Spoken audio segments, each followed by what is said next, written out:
Olá, colega cooperado. Hoje estamos dando continuidade ao projeto Unicast Diálogos Médicos, que é um projeto iniciado com o intuito de facilitar o acesso à nossa educação médica continuada.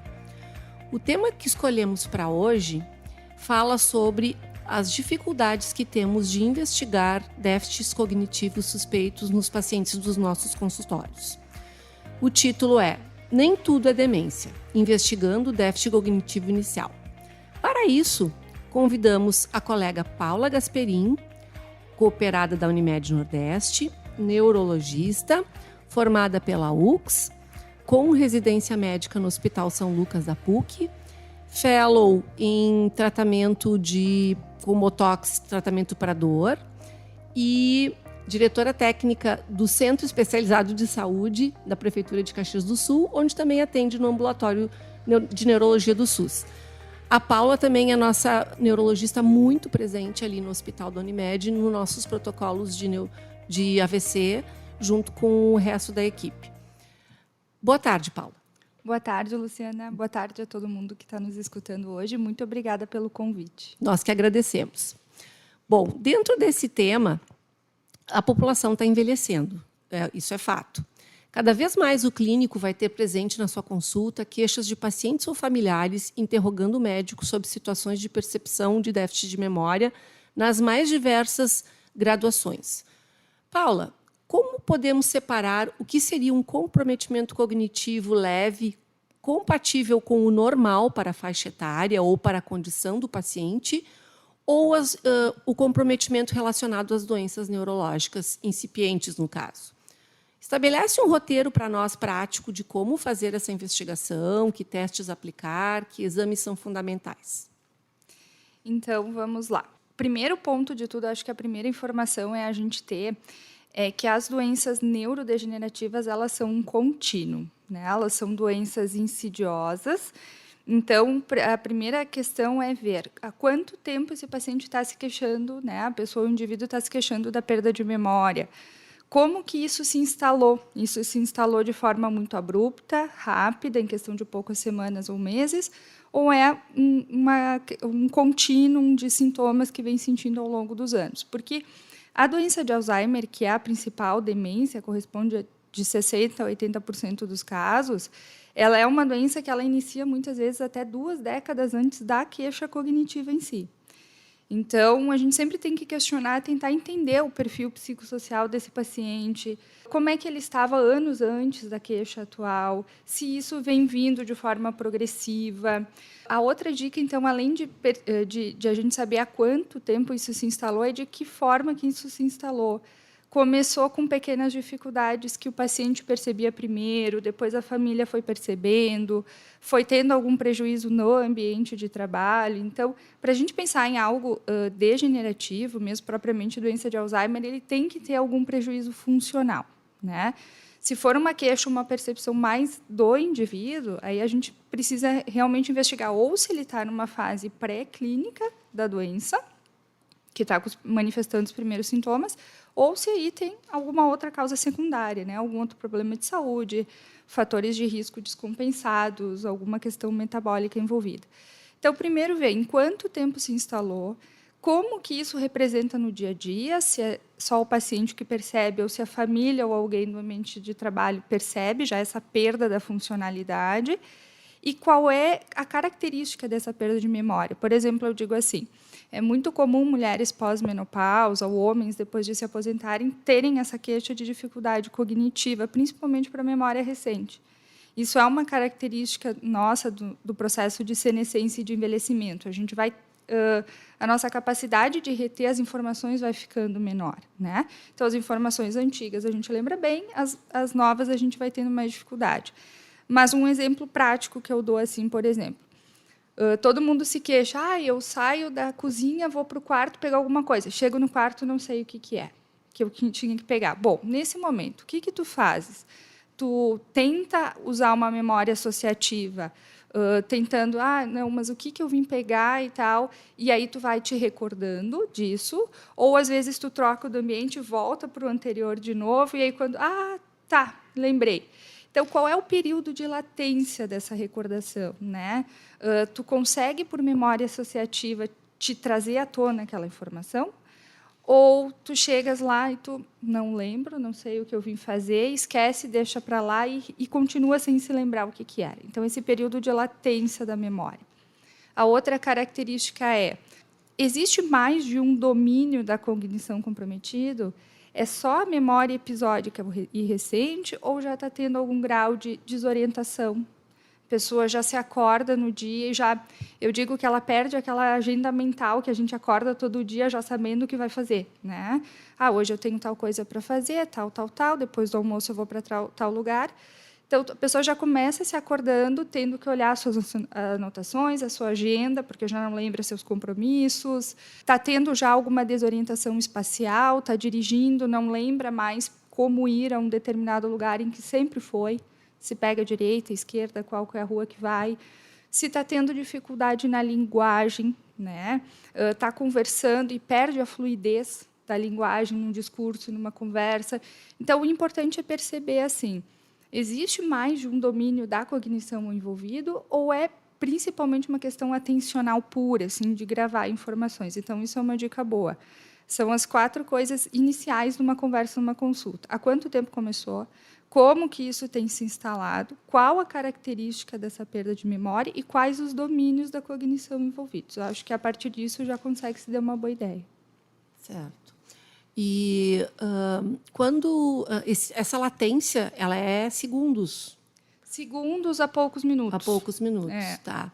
E qual é existe a possibilidade, então, da pessoa ter só um déficit cognitivo sem ter nada associado com coordenação motora ou com algo mais de motricidade fina e isso acontecer isoladamente nessas doenças mais neurológicas que comprometem de forma mais progressiva, inicialmente só essa parte? Pode. Nós temos o que é muito comum nas fases iniciais de um comprometimento cognitivo, é o que a gente chama de CCL, que é o comprometimento cognitivo leve. Né? Dentro do comprometimento cognitivo leve, a gente tem um subtipo amnéstico, que é o que compromete exclusivamente memória episódica de curto prazo. Todas as outras funções cognitivas, cálculo, linguagem, orientação, funções executivas, que são que são funções executivas? Capacidade de planejamento, tomada de decisões, memória de processos, né? Como que eu faço um café? Todos aqueles processos inconscientes que a gente nem pensa mais, né? Mas que uma coisa, isso, automático, uma coisa vem atrás da outra. Então, a pessoa tem tudo isso preservado. Ela funcionalmente está muito bem, mas ela está com prejuízo realmente na retenção dessa memória de curto prazo. Alguém liga, fala um telefone, fala um assunto, poucos minutos depois, não guardei a informação da pessoa. Então, são essas coisas de muito curto prazo, assim. Então, se para o clínico ficar mais confortável e não estar pecando em não valorizar, uma das coisas talvez seja os casos em que, com essa avaliação que tu propõe, a gente ficar na dúvida, orientar o familiar ou ele mesmo de revisar isso em algum tempo.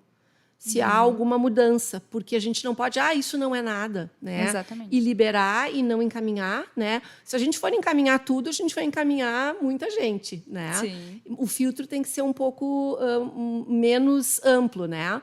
Mas se a gente não conseguir ter uma certeza, talvez fazer uma abordagem de observação mais frequente para definir se é um caso evolutivo ou não, né? Isso. Como eu falei antes, às vezes a doença, o processo patológico em si começa décadas antes e a gente ainda não vai ter a evidência da doença de Alzheimer na fase inicial. Ela vai estar nessa fase pré-clínica, onde a gente já está tendo a fisiopatologia da doença acontecendo, mas o prejuízo é um CCL amnéstico, um comprometimento leve puramente da memória. Então, o que a gente sempre orienta? Não menosprezar um exame de imagem normal, né? A tomografia e ressonância normais não excluem diagnóstico, até porque eu sempre digo, são fotografias. E a fotografia ela não nos mostra a doença acontecendo em tempo real. Então, o que é o ideal assim numa avaliação inicial? Tem dúvida? questiona muito esses outros domínios da memória, procura realmente pedir para a família, questiona quem mais que está percebendo essa dificuldade, né? Porque às vezes as pessoas mais de fora percebem mais detalhes. A questão do acompanhamento, né? O prospectivo é muito importante. Retorna daqui 4 meses, vamos dar uma reavaliada, vamos ver se algo mudou. Faz todo o screening, descarta tudo metabólico que for possível. Isso que eu ia te né? pedir, assim, que exames tu acha que o clínico pode já solicitar nessa fase? Investigação de Básicos, prejuízo cognitivo básico é disfunções metabólicas, então investigar todos os fatores de risco que a pessoa tem ou se não tem, se está iniciando, né? Hipertensão, diabetes, hipotireoidismo, né? Sorologias para sífilis em todos, VDRL e FTABS, né? Porque é um diagnóstico diferencial a neurosífilis tardia, de comprometimento cognitivo, de vitaminas, folato, vitamina D e B12 são suficientes, né, para a gente ver função tireoidiana, glicemia, lipidograma, então as coisas metabólicas básicas. A partir disso, uma ressonância, né? Tomografia, infelizmente, não nos dá detalhes mais importantes que podem nos predizer qual é o risco a curto, médio prazo de realmente o paciente ter prejuízo cognitivo, que é a microangiopatia, a leucaraiose. Às vezes a gente não enxerga na tomografia, né? Que são as doenças cerebrovasculares crônicas. E isso, e na dúvida também, se quiser avançar um pouquinho mais, já pode solicitar uma avaliação neuropsicológica, porque a avaliação neuropsicológica ela nos dá um parâmetro. Bom, se ele está num CCL amnésico, daqui 4 meses eu vou ver de novo, a gente pode repetir a avaliação, ver o que mudou. Que aí, na avaliação neuropsicológica, a gente faz todas as baterias de atenção, memória, linguagem, função executiva, tudo isso bem completo. Tu lança a mão disso com frequência ou tu consegue dar conta do recado sem as avaliações assim no teu consultório? Na maior parte, a gente não precisa. Não precisa. Porque o neurologista e o geriatra já estão bem habituados em fazer a testagem neurocognitiva em consultório. Então, quais são as escalas que a gente mais usa? Assim, bateria breve, que é uma bateria bem fácil. O pessoal pode procurar na internet e imprimir. É a testagem das 10 figuras. Então, o paciente tem que memorizar 10 figuras. Dentre ali tem a teste de fluência verbal, em 1 minuto, falar palavras que comecem com letra F. Cálculo, né, que a descalculia é um sintoma muito comum também no início, a pessoa já não consegue mais fazer de cabeça. Teste do relógio, então a gente tem esses testes.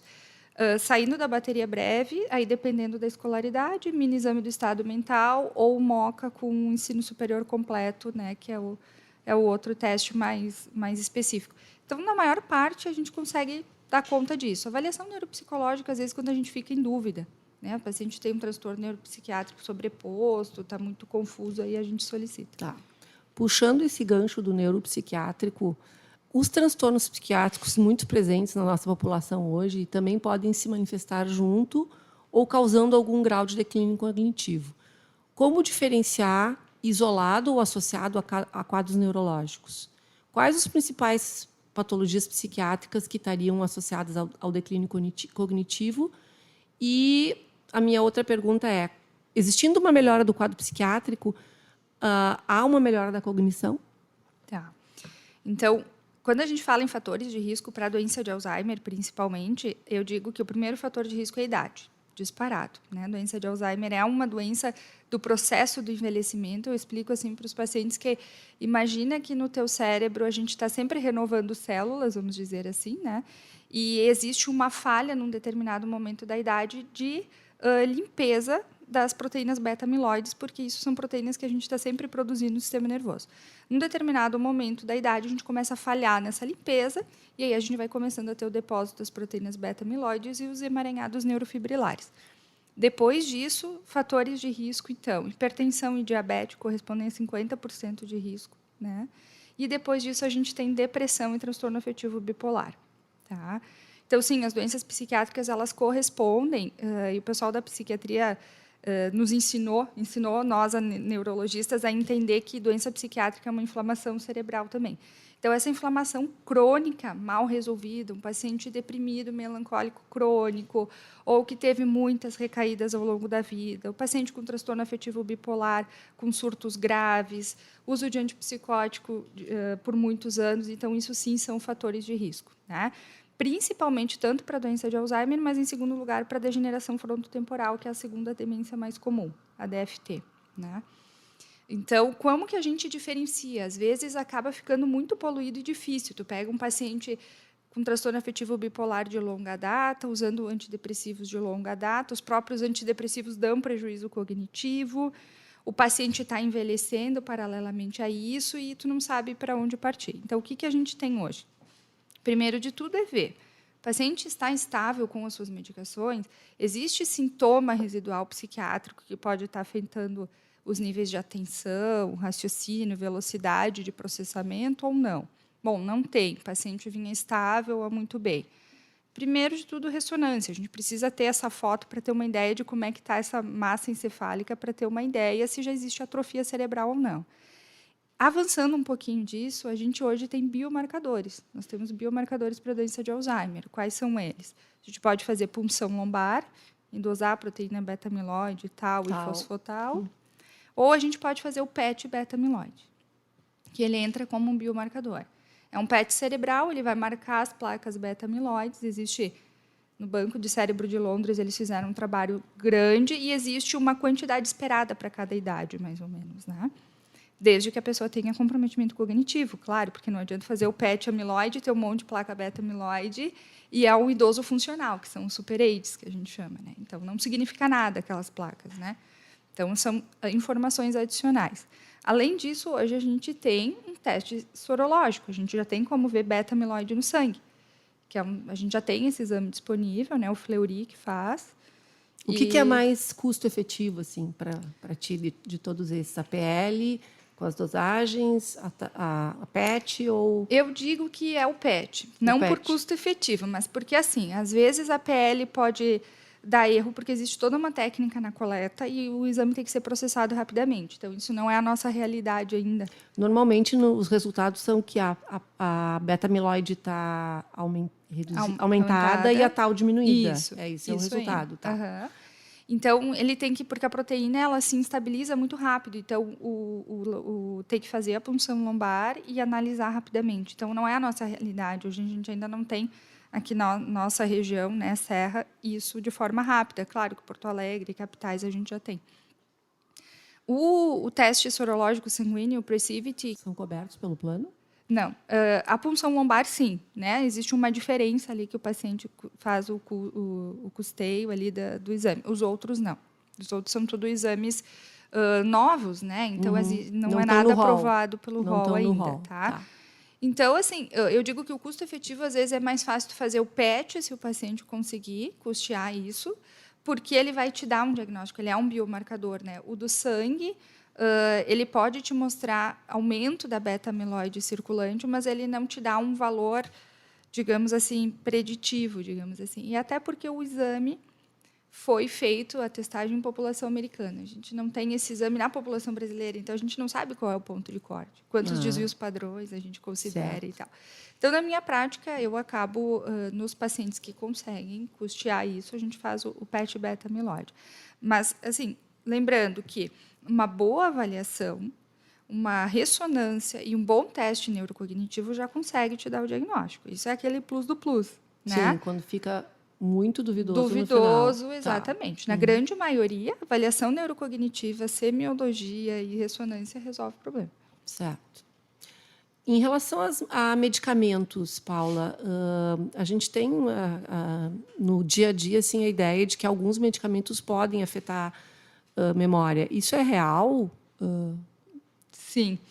Em 2019, se eu não me engano, acho que foi o último guideline da Sociedade Americana de Geriatria, eles descrevem bem claramente assim, medicamentos que estão relacionados a prejuízo cognitivo em idosos e que devem ser evitados. Os antiespasmódicos, os anticolinérgicos, medicamentos anticolinérgicos, os agonistas alfa centrais, né, clonidina, metoprolol, atenolol, algumas medicações assim em idosos a gente tem que procurar evitar. Os medicamentos para incontinência urinária, antidepressivos tricíclicos, né, tem que cuidar também, alguns antiarrítmicos. Então, tem algumas medicações que, sim, podem estar relacionadas a prejuízo cognitivo. Não quer dizer que as medicações vão levar à demência, à doença de Alzheimer, né? É o efeito realmente da medicação. Mas existe uma recomendação grande para a gente evitar essas classes de medicações pelos riscos delas, principalmente drogas e benzodiazepínicos, né? Zolpidem, zolpiclona e todos os outros benzodiazepínicos das classes. Que estão muito, muito prevalentes no uso, Exatamente. né? Impressionante a quantidade de pessoas dependentes de Zolpidem que a gente acompanha. Assim. Porque é uma coisa da idade. A gente percebe que com a idade vai havendo essa mudança, né, do ciclo circadiano, a gente vai tendo o distúrbio do sono. Então, é tudo uma questão o manejo farmacológico é muito importante. Quando a gente pega o idoso, é muito polifarmácia, né? Vem aquela lista gigante de coisas e está com queixa de memória.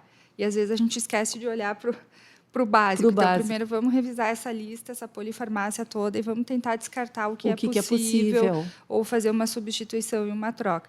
Então, as medicações, sim, elas têm alguns estudos mostrando até... Teve um estudo na Neurology, em 2020, de uma neurologista de San Diego que ela conseguiu mostrar para a ressonância magnética funcional a mudança da atividade hipocampal em uso dessas classes de medicamentos, assim, principalmente os anticolinérgicos e os drogas e benzodiazepínicos, ou seja, há uma mudança do funcionamento do hipocampo que não se sabe se parando a medicação vai reverter. Muito provavelmente isso se soma ao envelhecimento e pode permanecer.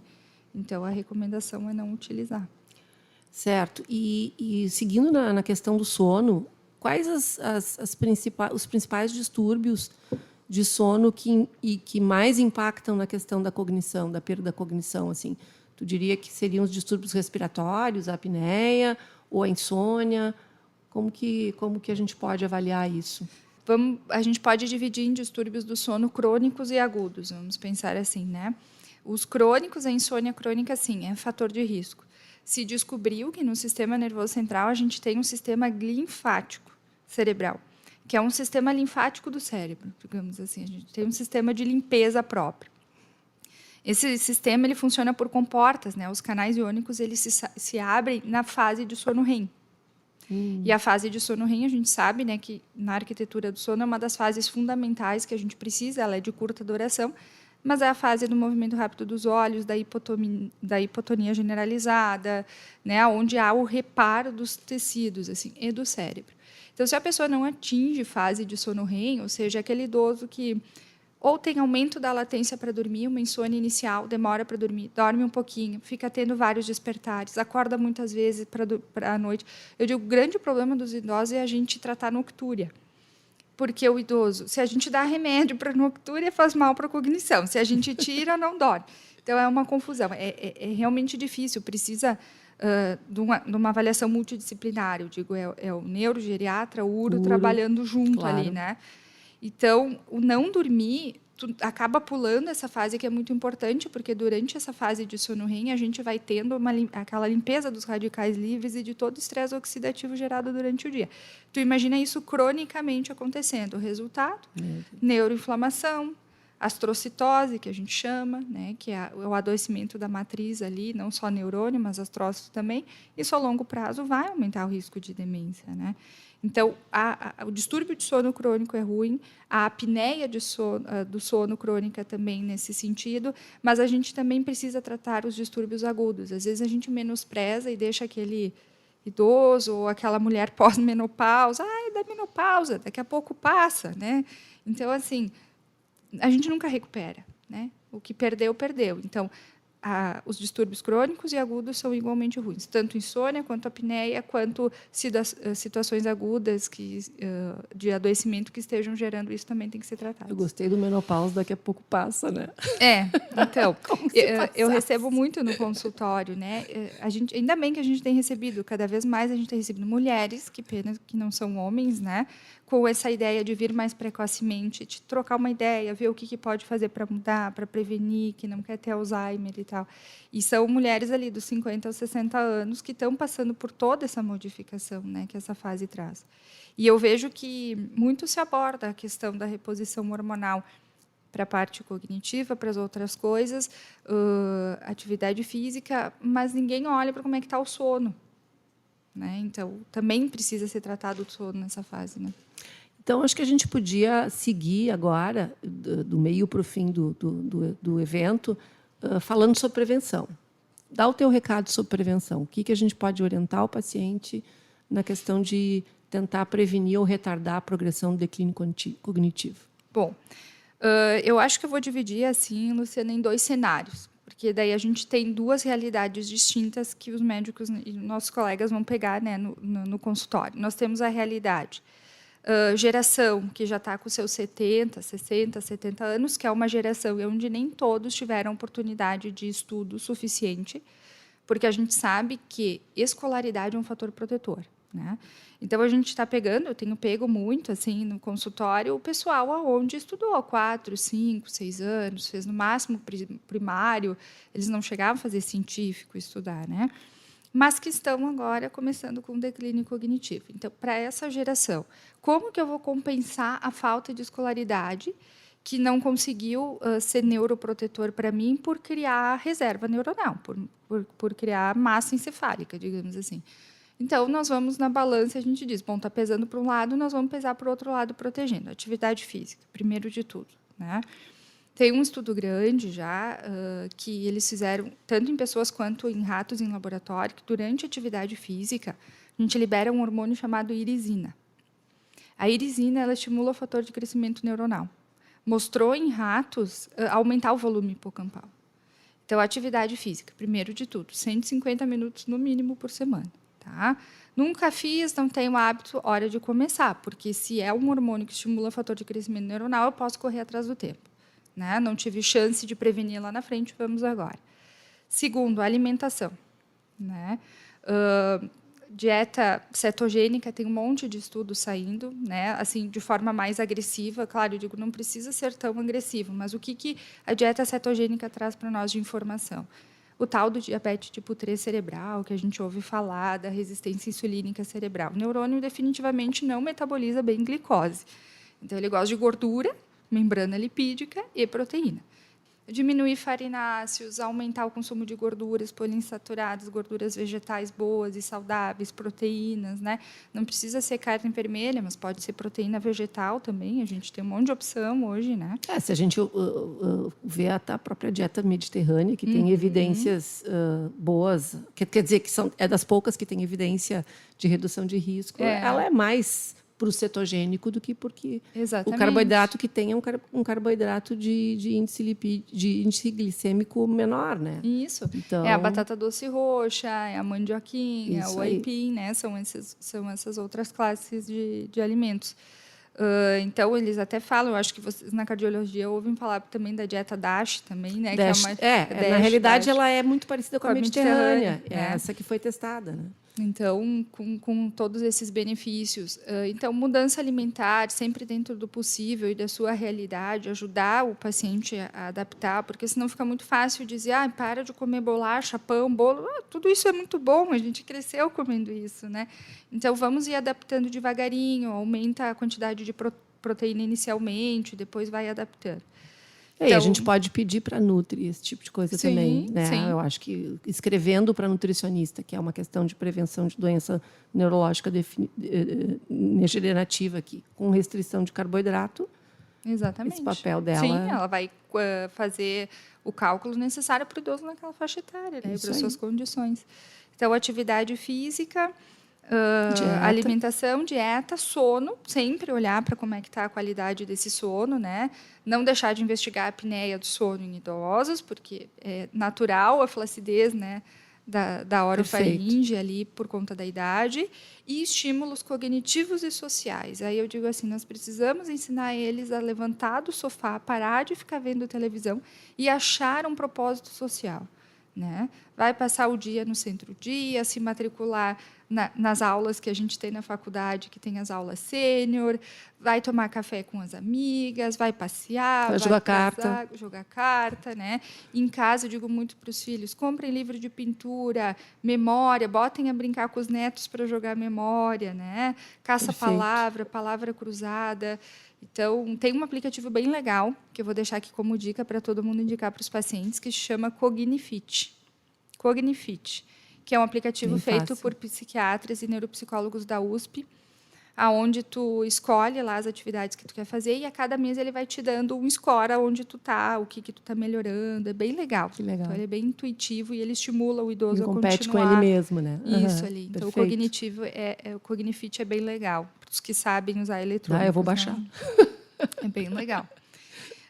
E aí, então, essa é a realidade para os nossos já em processo de envelhecimento. Para quem ainda não iniciou envelhecimento, tudo isso que a gente está falando e escolaridade, estudo. Eu acho que a gente tem que aproveitar para não fazer só aquilo que a gente faz no trabalho.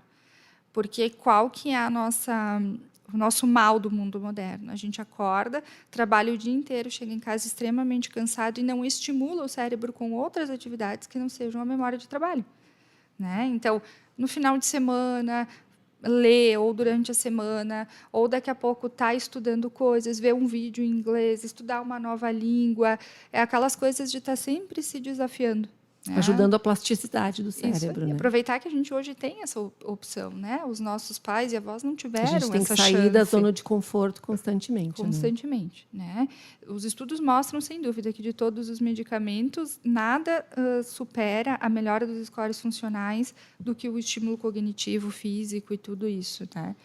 Porque quando eles chegam muito assim, no consultório, eu tive pai, irmão, tio com Alzheimer, enfim, a gente tem essa história, né, muito frequente. Ok, história de familiar de primeiro grau aumenta o risco, mas não quer dizer que tu vai ter.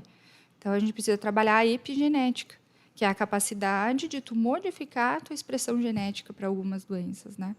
E eu sempre falo, doença de Alzheimer hereditária é 1% dos casos. Olha só.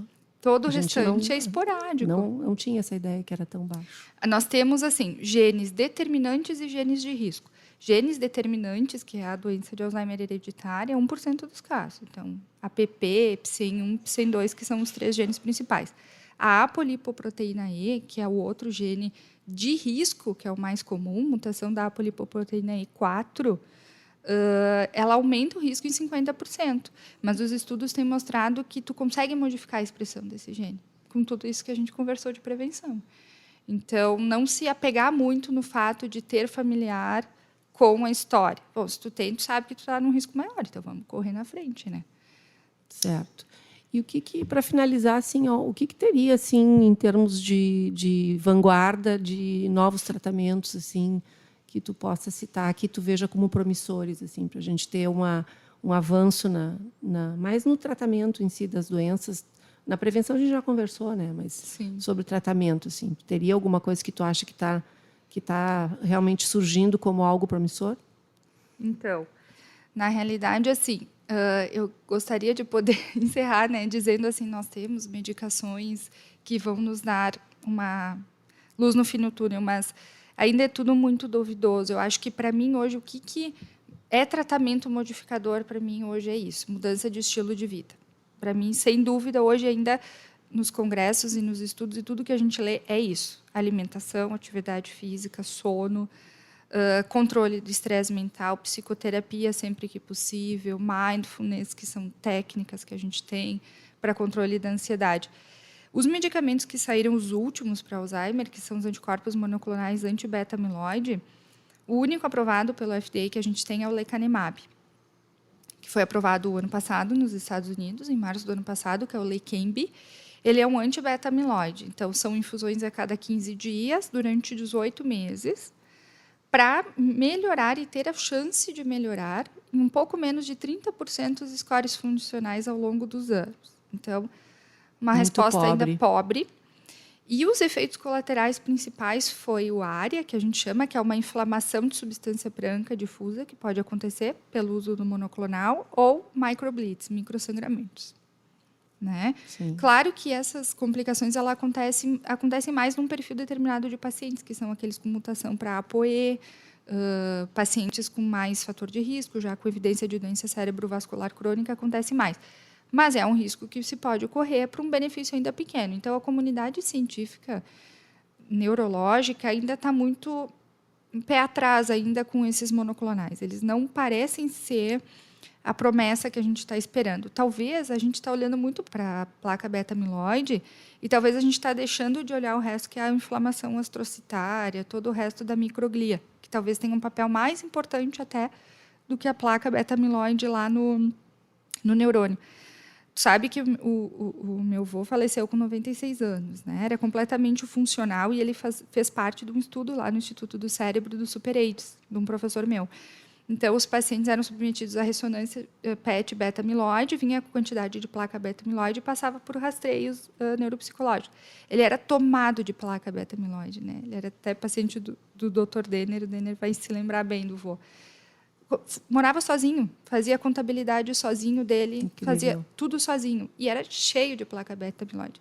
Então, talvez a placa beta-amiloide sozinha não seja a resposta. Sim, ela é uma das etapas, uma das partes. E a indústria farmacêutica está querendo nos forçar, de repente, a ficar olhando só para isso. E talvez a fisiopatologia precisa ser revisada.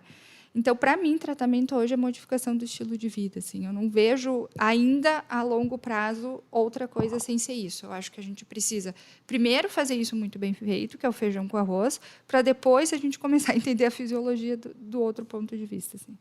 Bah, perfeito. Paula, adorei a nossa conversa. Eu acho que aprendi horrores. Eu acho que os colegas vão gostar muito, não só para o seu dia a dia, mas para eles aprenderem e fazerem a prevenção também. Uhum. Muito obrigada pela tua disponibilidade, pela tua clareza de ideias, pelo teu conhecimento. E sem palavras. Muito obrigada mesmo. Eu que agradeço a oportunidade. Eu estou sempre aqui à disposição. É sempre um prazer falar de neurologia, que para mim é um amor. Okay. Muito obrigada. Obrigada.